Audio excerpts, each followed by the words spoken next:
జల హక్కుని ఎలా పడితే అలా వదిలేసుకోకూడదు. వదిలేసుకుంటే చాలా ప్రమాదకరం. ఆంధ్ర, తెలంగాణ వివాదాల్లో అదే కీలకమైనటువంటిది. కృష్ణా జలాల మీదన హక్కుని అప్పట్లో వదిలేసుకున్నాం మనం. వదిలేసుకునే ప్రయత్నం చేసింది అప్పుడు ఉన్నటువంటి రాజశేఖర రెడ్డి ప్రభుత్వం. గోదావరి నీళ్ళు వస్తున్నాయి కదా అని. గోదావరి నీళ్ళు వచ్చే రూట్ వేరు, కృష్ణ నీళ్ళు వచ్చే రూట్ వేరు. కాకపోతే అక్కడ ఎవడు ఏం చేయలే అన్న ఉద్దేశంతో మేనేజ్ చేసే ప్రయత్నంలో భాగంగా చేశారు. దాన్ని అడ్డు పెట్టుకుని తెలంగాణలో కృష్ణ మీదన పైన నీళ్ల ప్రాజెక్టులు కట్టేసుకుంది తెలంగాణ విడిపోయిన తర్వాత. అలాగే ఏదైనా సరే మనం చేసేటప్పుడు ముందు చూపు ఉండాలి, లేకపోతే అత్యంత ప్రమాదకరం. మనం జీవితకాలం 100 ఏళ్ళు ప్రభుత్వాలని నడపం. ఆ విషయం గుర్తుపెట్టుకోవాలి. ఇప్పుడు కేంద్ర ప్రభుత్వం మోడీ సర్కార్ ఏం చేస్తుందంటే నదుల అనుసంధానం అంటుంది.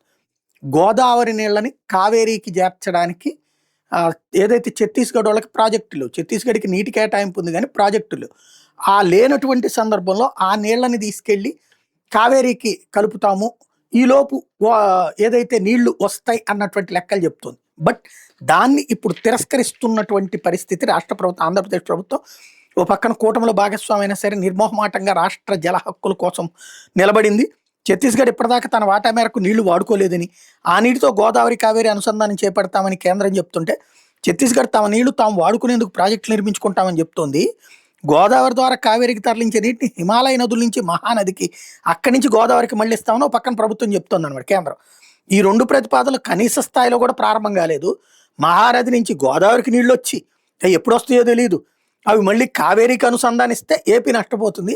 ఈ ప్రాజెక్టుకి ఏపీ అంగీకరించాలంటే ముందు కేంద్ర ప్రభుత్వం ఛత్తీస్గఢ్ మాతో ఎంఓయూ కుదుర్చుకోవాలి. మహానది నుంచి గోదావరికి ఎప్పటికి నీళ్లు తీసుకొస్తారో కేంద్రం చెప్పాలి. అప్పటిదాకా ఛత్తీస్గఢ్ తమ వాటా నీళ్లు వాడుకోబోమని అంగీకరించాలి. ఈ ఒప్పందాలన్నీ చట్టం ప్రకారం జరగాలి. ఇప్పటికే గోదావరి మీద తెలంగాణ అనే కొత్త ప్రాజెక్టులు నిర్మించింది. ఎగువను పెద్దగా ప్రాజెక్టులు లేవు, తెలంగాణ ప్రాజెక్టులకి నీళ్లు అందుతున్నాయి. కాబట్టి ఎగువ రాష్ట్రాలు ప్రాజెక్టులు చేపడితే గోదావరి పరివాహక ప్రాంతంలో జలాల లభ్యత అంచనాలు కొత్తగా తయారు చేయాల్సి వస్తుంది. ఇప్పుడున్న అవసరాలు పోను, ఇంకా నదిలో ఎంత నీరు ఉంటుందో కూడా లెక్కలు తేల్చాలి. గోదావరి కావేరి అనుసంధానంతో నాగార్జున సాగర్ ఇతర రిజర్వాయర్లకు వాడుకుంటామని చెప్తున్నారు. ఆ ప్రాజెక్టులకు ప్రత్యేకంగా ఆయకట్టు ఉన్నందున ఈ అనుసంధాన ప్రాజెక్టులో కొత్త బ్యాలెన్సింగ్ రిజర్వాయర్లు కట్టాలి. గోదావరి కావేరి అనుసంధానం ఇచ్చేంపల్లి నుండి చేపడితే మేము అంగీకరించాం. పోలవరం నుంచే అనుసంధానించాలి.